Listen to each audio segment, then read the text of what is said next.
What's up, guys? Welcome to Brandon's Spiritual Journey. In this video we are going to be talking about my scariest sleep paralysis experience. Okay, so I can remember this vividly.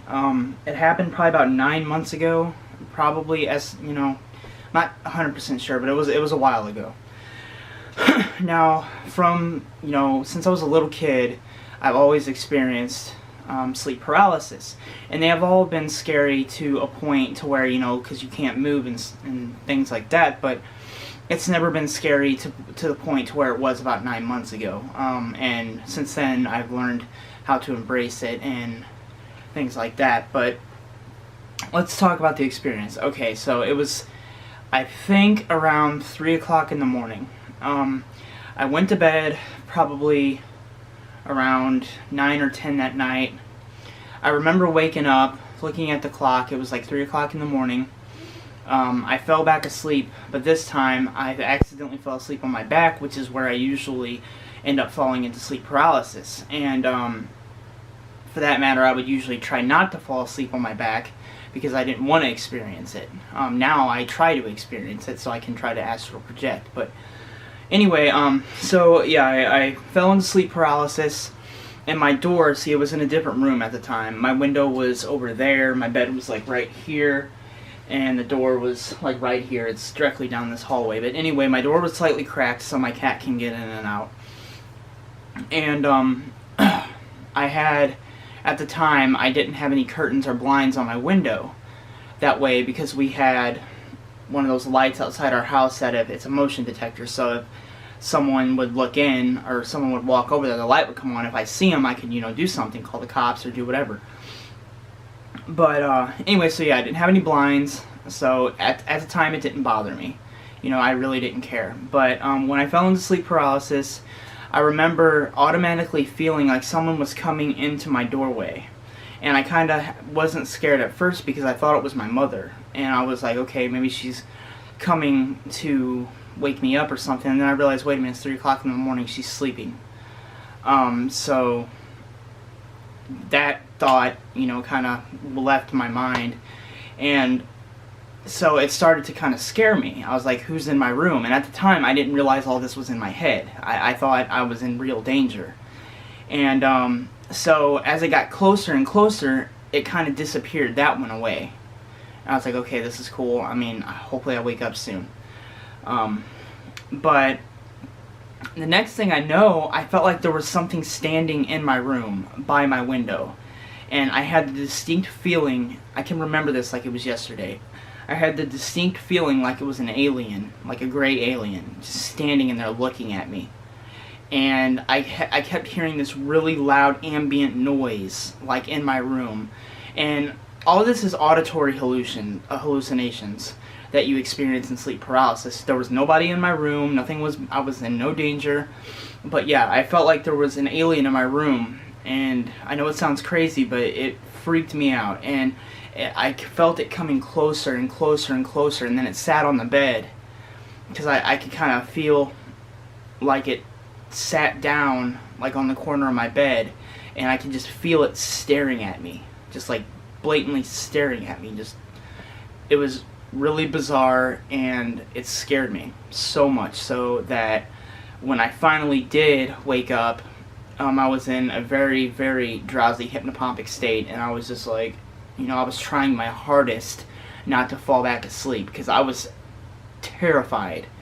And I finally got myself to be able to sit up so I could, proceed to get up and walk around and try to wake myself up. Because I was afraid to go back to sleep. I was like, what, is this going to happen again? And so that was my experience. It may not sound like it's really scary, but if you were in that actual situation and you haven't, learned how to embrace it, it can be very terrifying. Trust me, first-hand experience, it can be very terrifying. I was just laying there, defenseless. I couldn't move. My mind's awake, my eyes are not open, but I could feel this presence just in my room, and I felt like it was an alien. And it was really scary. So yeah, like I said, when I woke up, I was like, okay, it's over. But I didn't want to go back to sleep. And at that time, I looked at the clock. It was only like 3:20. So hadn't been a long period of time. So, you know, I was like, okay, well, this is just weird. And back at that time, that's when I used to watch a lot of horror movies. Now, I may have posted a video before about why I don't watch horror movies. I'll have to check back and see if I did or not. Because I don't watch horror movies anymore because they affect my psyche. To where, you know, bad shit starts to happen in my head, like freaky thoughts, not like nothing dangerous, but like freaky thoughts and things like that. So I quit watching horror movies, except, you know, for the exception of like Friday the 13th and all those movies, because those kind of movies don't scare me. It's more like the ghost and demonic movies that kind of have a tendency to affect me in a negative way. So I try to avoid watching those types of movies. But yeah, that was my scariest sleep paralysis experience. Now, whenever I have sleep paralysis, you know, I have it quite often. I mean, it can be every night, every other night, and it pretty much, if I want to have sleep paralysis, I just lay on my back and clear my mind and all that, because when I'm trying to astrally project, you know, that's how I do it. So, yeah, it was scary, but thankfully, you know, nothing happened. I learned through a lot of various research that it's just auditory hallucinations and things like that, so it can't actually hurt you. There was nothing in my room. I woke up, I mean, my TV was off, which is weird because I could swore I fell asleep with it on, but apparently I didn't. I just didn't remember correctly. But yeah, so it was scary. I haven't really had any other scary experiences since then, because I'm trying to keep my mind very positive, and you know, so I have sleep paralysis often, but now I've learned how to embrace it, which if you watch my video on sleep paralysis and how to embrace it, you'll learn how I've learned how to do it, and now I kind of welcome it, because that's how I, you know, try to astrally project. So still haven't done that yet. I'm uploading a video right now, actually, and you'll learn that last night I was unsuccessful. I tried it again. But yeah, so I hope this video, like, in some way helps you out. Just like, if you're ever in a sleep paralysis situation and something like that happens, just try to remember love. Try to remember that it's all in your head. It's not real. It's completely false, and you're fine.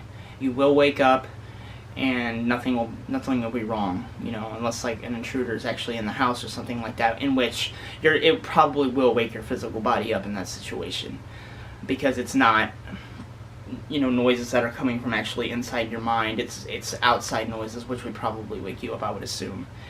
So, and I'm fairly a light sleeper. So things do tend to wake me up. I mean, just the cat jumping off the counter sometimes will wake me up. Of course, now my room is directly by the kitchen, so you know, any noise I hear out there or outside my window pretty much wakes me up, which is kind of annoying. But yeah, so that was my experience. I hope this helped in some way. But yeah, this has been Brandon. I hope you guys have a wonderful day, and look forward to future videos that I talk about other things relating to astral projection, dreaming, sleep paralysis, all sorts of things.